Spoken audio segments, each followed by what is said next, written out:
and FIFA is set to investigate the behaviour of Argentina. More than that, where was Messi when Argentina turned their backs on Spain?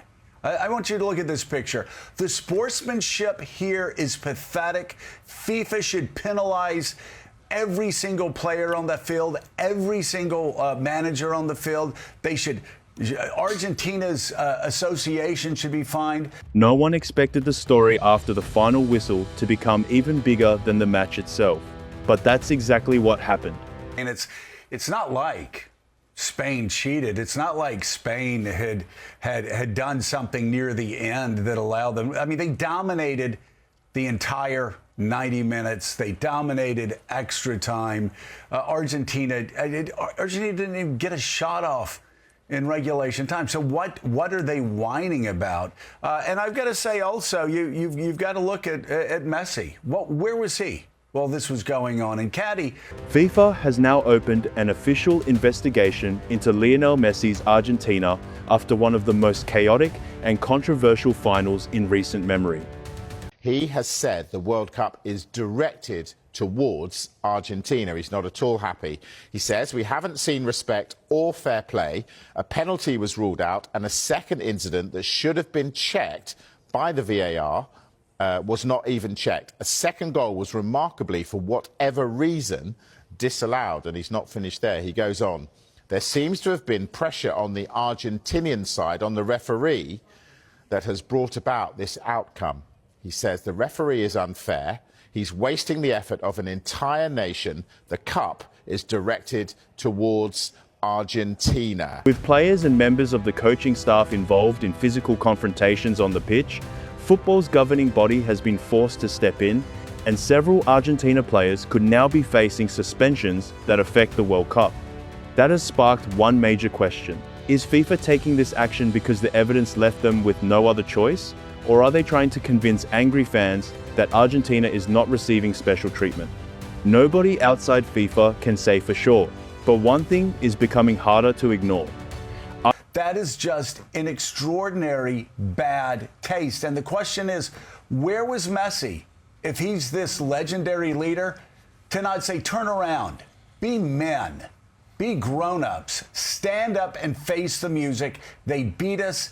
They dominated us. Now be a man. Argentina's squad is now under serious pressure, and the outcome of this investigation could have major consequences. The biggest concern is for the players who took part in those confrontations, because everything was captured on camera. Multiple angles recorded the incidents, and the footage is now a key part of the investigation. Let's break down exactly what happened and why this situation has become so serious. First, we'll quickly revisit the match itself. We've already covered the game in detail elsewhere, so there's no need to go through every moment again. Here's the background you need. This final felt less like a showcase of world football and more like a match constantly interrupted by heavy challenges and heated confrontations. There were around 50 fouls, 5 yellow cards, and Argentina struggled to create meaningful chances in attack. After the final whistle at the World Cup final, Leandro Paredes was shown a red card for violent conduct after he grabbed and pushed Spanish players, including Eric Garcia and Gavi. Nahuel Molina attempted to knock over Rodri as the Manchester City midfielder celebrated winning the World Cup. And Argentina coach Roberto Ayala also appeared to try and punch Dani Olmo in the face. So Argentina are being investigated for that behaviour after the final whistle. By the end of the game, they had not registered a single shot on target, while Spain produced 12. Argentina's approach focused heavily on breaking up play, slowing the tempo, and making life difficult for Spain at every opportunity. The biggest turning point came deep into stoppage time when Enzo Fernandez caught Spain defender Pau Kubasi with a high challenge that earned him a second yellow card. He was sent off, leaving Argentina to play the entire extra time period with 10 players. It also made Enzo the first player dismissed in a World Cup final since 2010. That was only the beginning of the controversy. Once the final whistle sounded, several Argentina players dropped to the ground in disappointment, including Lionel Messi. As Spain's players ran across the field to celebrate their victory, Nahuel Molina made a decision that immediately drew attention and helped trigger the scenes that followed. As Rodri ran past, Nahuel Molina appeared to make contact with Spain's captain, and that moment quickly changed the atmosphere. Rodri immediately turned to confront him, and the exchange escalated within seconds. Eric Garcia stepped in to support his teammate, but Leandro Paredes soon became involved, appearing to grab Garcia around the neck area and push him backward. The situation continued to grow more chaotic. Paredes then became involved in another confrontation with Gavi, with both players ending up on the ground during the scramble. Thiago Almada also entered the incident as players from both teams gathered around. It wasn't limited to the squads on the field either. Argentina assistant coach Roberto Ayala was also seen on the broadcast becoming involved in the confrontation, with footage appearing to show physical contact involving both Eric Garcia and Dani Olmo. Nearby, Nicolas Otamendi exchanged heated words with Rodri, while emotions continued to boil over. Argentina manager Lionel Scaloni was seen rushing in and trying to separate his own players as the situation threatened to spiral further. Speaking on the BBC broadcast, Joe Hart described the scenes as disgusting behaviour. Alan Shearer also criticised the incident, saying Paredes appeared to throw 2 or 3 haymakers during the confrontation. Spain had just secured the biggest prize in world football, but the celebrations were overshadowed by the scenes that unfolded immediately after the final whistle. That left FIFA facing intense pressure to respond. On Monday, the organisation confirmed it had opened a formal disciplinary investigation, appointing what it describes as a disciplinary and ethics prosecutor under Article 36 of its code to examine everything that happened after the match. That starts the official process. In simple terms, an investigator will now review the referee's report, official match records, and every available camera angle before deciding whether disciplinary action is warranted, and if so, against whom. Reports have linked Nahuel Molina, Leandro Paredes, Thiago Almada, and assistant coach Roberto Ayala to the investigation, and Ayala's involvement could prove especially significant. Players sometimes let emotions get the better of them after a major final, but the situation becomes far more serious when a member of the coaching staff is also alleged to have been involved. If the footage supports claims that an assistant coach made physical contact with opposing players, the focus extends beyond individual actions and raises broader questions for the Argentine Football Association as well. Paredes remains one of the central figures in the investigation because of the reported incidents involving Eric Garcia and Gavi. However, investigators are expected to examine the actions of multiple people both on the field and on the bench before reaching any conclusions. The review is not limited to a single moment or one individual. That is important because FIFA's disciplinary review goes beyond examining possible violent conduct alone. Article 13 of the FIFA Disciplinary Code also addresses offensive behavior, fair play, and actions that may damage the reputation of the sport. If violations are established, the sanctions can extend across FIFA competitions worldwide, making this far more significant than a routine disciplinary decision in a domestic league. This is no longer just about a tense ending to a World Cup final. FIFA is now deciding whether members of the losing finalists should face suspensions that could keep them out of future competitions.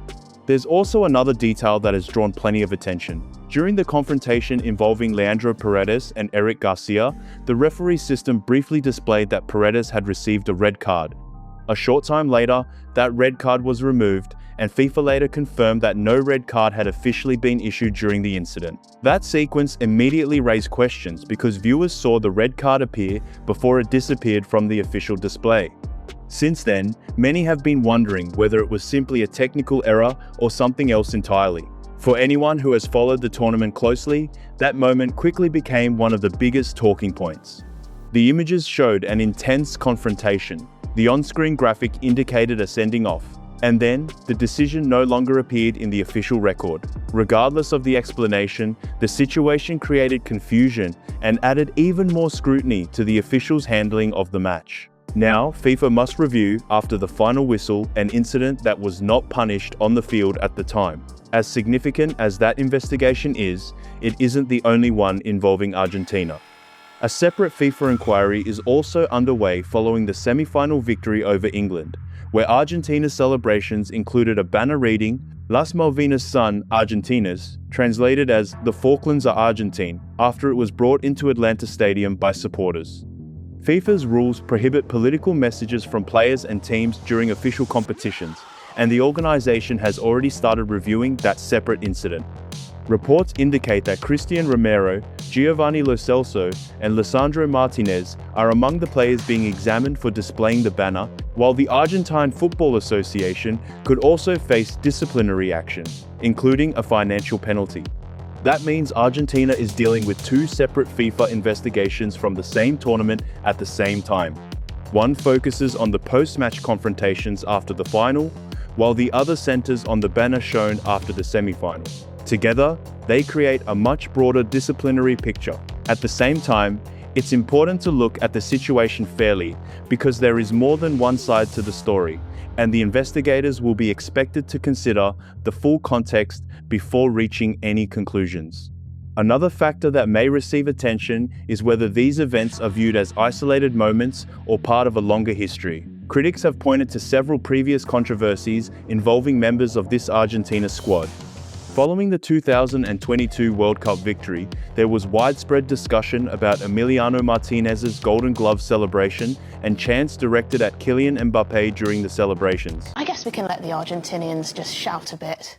It's not going to change anything, is it? Here's the thing. When you've got youth unemployment as high as it is in Argentina, when you've had inflation in triple figures, when you've had such difficulties, I mean, football's all they have. I like to think that we have some other things going on in our lives. Later, after Argentina won the 2024 Copa America, Enzo Fernandez publicly apologized for sharing a video of a squad chant that the French Football Federation criticized as discriminatory. There have also been other disciplinary issues involving the team. In 2024, Emiliano Martinez received a 2-match suspension for offensive behavior during World Cup qualifying after repeating a controversial celebration and making contact with a broadcast camera using his gloves. The banner displayed during this tournament has also renewed comparisons with previous political controversies involving Argentina. Viewed on their own, each incident can be explained or debated, but taken together, they are likely to receive closer attention as FIFA considers the wider context of the current investigations. When those incidents are viewed together, some observers argue they suggest a recurring pattern rather than a series of isolated moments. That matters because repeated disciplinary issues can become part of the overall picture when FIFA considers whether actions have harmed the reputation of the sport.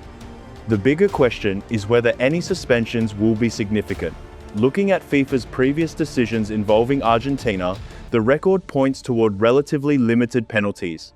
After the 2022 World Cup final, FIFA reviewed several incidents involving Argentina, including Emiliano Martinez's controversial Golden Glove celebration and post-match behavior directed at Kylian Mbappe.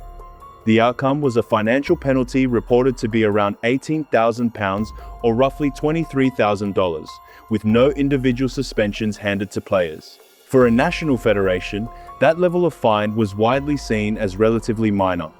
There is also a previous example involving the Falklands banner. Argentina was fined about £20,000 after displaying the same message before a friendly in 2014. Critics argue that the earlier sanction did little to discourage a similar incident from happening again. Based on those past cases, some believe the current investigations could result in modest suspensions, financial penalties, or a combination of both rather than the most severe punishments available. Even so, FIFA has shown in other cases that it is willing to impose much tougher sanctions when it believes the circumstances justify them.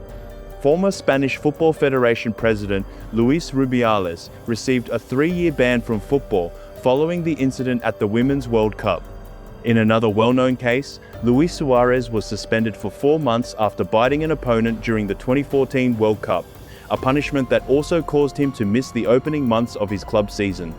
Those examples highlight the range of disciplinary options FIFA has available depending on its findings. There are also recent examples outside FIFA that show football authorities are prepared to act when they believe disciplinary rules have been broken. UEFA suspended Spain's Alvaro Morata and Rodri for 1 match each over chants of "Gibraltar is Spanish" following the European Championship celebrations. Cases like that demonstrate that meaningful sanctions are possible when governing bodies decide they are appropriate. No one should expect an immediate decision in Argentina's case. FIFA has not announced the timeline for the prosecutor's report, and investigations of this type often take time. Earlier this year, UEFA handled a comparable disciplinary matter that took more than 2 months before a 6-match suspension was issued. That means this situation could remain unresolved for quite a while. The uncertainty puts pressure on both Argentina and FIFA. Attention will be focused on whether the governing body applies its rules consistently, regardless of the team involved, or whether the final outcome is viewed as too lenient. Whatever decision is reached is likely to be closely examined by supporters, media, and football officials around the world because of the high profile of the players involved. Another detail has also attracted attention. None of the main figures at the center of the post-match confrontation has publicly apologized for the incident itself. Leandro Paredes later shared a lengthy message with Argentina supporters, expressing pride in the team, gratitude to the fans, and describing it as an honor to represent what he called the greatest Argentina team in history. He wrote, "Thank you, Argentina. I love you today and always." But the message did not directly address the confrontation that followed the final whistle. Enzo Fernandez, whose red card left Argentina with 10 players throughout extra time, also shared a message after the final. He spoke about the heartbreak of defeat and the honor of representing his country, writing, "Wearing the jersey is the greatest honor of my career." Like several of his teammates, his statement focused on the tournament and the supporters, rather than the dismissal or the incidents now under review. Christian Romero, one of the players reportedly being examined over the banner, also posted about disappointment, commitment, and looking ahead. Each message expressed pride, resilience, and love for Argentina. What stood out to many observers, however, was that none of them directly addressed the confrontations that are now part of FIFA's investigation. From the players' public statements, the focus remained on the team's effort, the pain of defeat, and appreciation for the fans, while the disciplinary issues were left unmentioned. To be fair, the emotions after losing a World Cup final are difficult to imagine. The match had been intense for 120 minutes, and emotions were clearly running high when the final whistle blew. Lionel Scaloni was seen trying to separate players and calm the situation rather than encourage it. Disappointment after falling short on the biggest stage in football can lead to emotional reactions, and that context is likely to be considered as the investigation moves forward. At the same time, FIFA's review is expected to examine whether the incidents went beyond isolated emotional moments and crossed into conduct that warrants disciplinary action. That brings the story to where it stands today. Argentina arrived at the World Cup aiming to defend its title, but the conversation has shifted from football to discipline. The team is now facing 2 separate FIFA investigations, one focused on the post-match confrontations and another concerning the banner displayed after the semi-final. Possible suspensions, financial penalties, or other sanctions remain on the table, and until FIFA completes its review, the outcome remains uncertain. Whatever the final decision, this case is set to become one of the tournament's biggest talking points. The story is far from over, because the biggest decisions are still ahead. Argentina now waits to learn whether these investigations will lead to suspensions, fines, or other disciplinary action, while FIFA faces growing pressure to show that its rules apply equally to every team. Whatever the outcome, the final verdict is likely to be debated across the football world for a long time. Spain may have lifted the trophy, but the spotlight has now shifted to the investigations, the unanswered questions, and the decisions that still have to be made. What do you think should happen next? Should FIFA hand out strong punishments if the evidence supports it, or do you think losing the World Cup final was already enough? Share your thoughts in the comments, because this is one of those stories where fans around the world have very different opinions, and I'd love to see where you stand. If you enjoyed this breakdown and want more in-depth football stories, make sure you like the video, subscribe to Matchio, and turn on notifications so you never miss an update. As soon as FIFA releases its official findings, I'll cover every detail, explain what the decisions mean, and break down any suspensions, fines, or other consequences as they happen. We also cover the biggest football controversies, transfer news, behind-the-scenes stories, and the moments everyone is talking about. So if that's your kind of content, you're in the right place. Thanks for watching, thanks for being part of the Matchio community, and I'll see you in the next one. Peace.